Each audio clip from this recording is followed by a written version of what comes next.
So how's it going, bosses? Hope everyone's doing fantastic. Now this week I finally got the chance to try out Nasomatto Duro. This is one that I've been trying to get my hands on for quite some time now, probably in the region of about 6 to 8 months. But lucky scent have always been out of the samples of this one, but I finally managed to get my hands on it. So I'm going to be back in just a second, tell you all about it.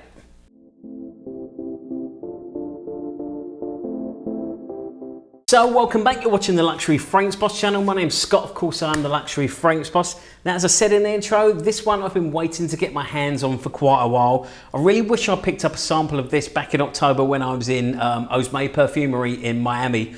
The reason I didn't is because when I first smelled this one, it didn't really sort of hit me out the bottle as something that I would like. Unlike Pardon or Baronda and Absinthe, I love the smell of them. The only other one I really missed on that I think I did actually really like at the time was Nudiflorum.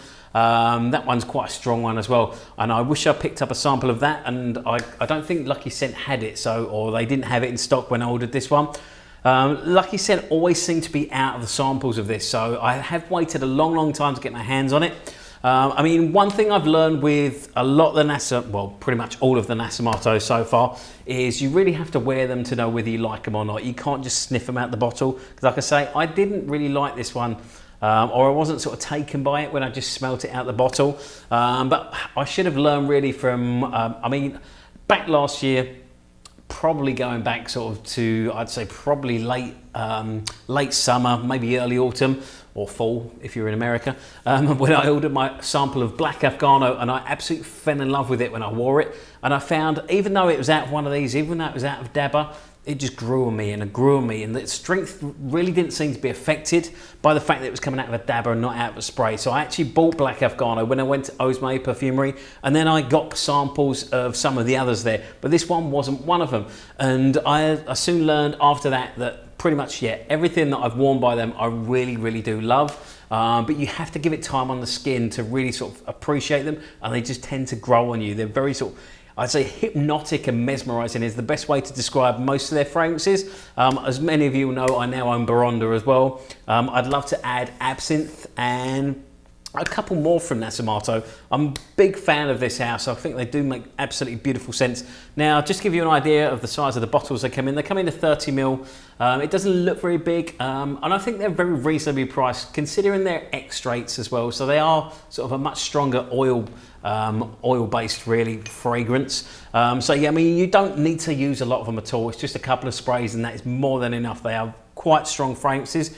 Now this one is known to be an absolute beast. I really didn't get the fact that this was sort of beast mode, whether that's because it was out of a Dabba or whether it's the way it sits on my skin. All the others are found to be sort of pretty much true to what they were out of the bottle. However they were out of the bottle has been exactly how they were out of the Dabba like this. But this one, considering a lot of people have said what a beast mode fragrance this is, I really didn't get that with it. I found it quite sort of, I wouldn't say close to the skin, but not as big and projecting as what I found with sort of Black Afghano or even Baronda. Now this is a very masculine fragrance. I didn't really give this enough credit for how masculine it was in the beginning of the day. It wasn't until sort of 3 o'clock in the afternoon when one of the managers from our perfume store asked me to just drive her to pick up her car from the mechanics.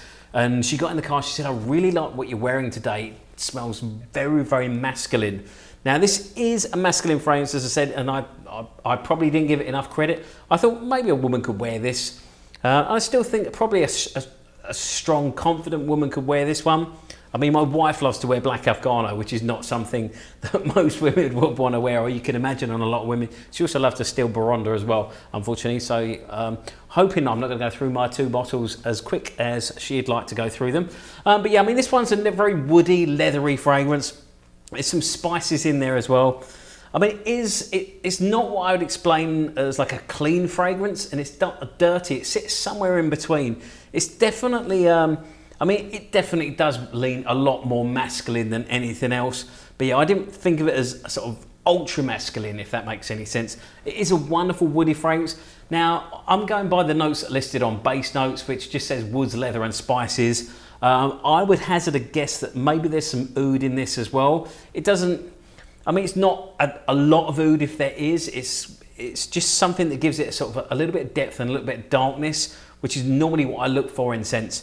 Now, although I did really enjoy wearing this one, I didn't love it. So I don't think this is one that I will be adding to my collection. I mean, I've loved Absinthe a lot better than this one. Like I said, I'd really like to try Nudiflorum as well, and a few of their others, because Osme didn't carry the whole, they didn't have the whole collection when I was there.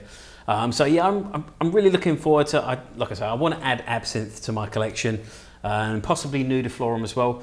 I mean, I could possibly be swayed by this one later on, but I mean, it's not one that I'd rush out and buy. It does actually remind me a little bit of something by Bruno Fazzolari. I think it may be Unsettled. It's either Unsettled or one of it, or yeah, I'm pretty sure it's Unsettled. Something along those lines.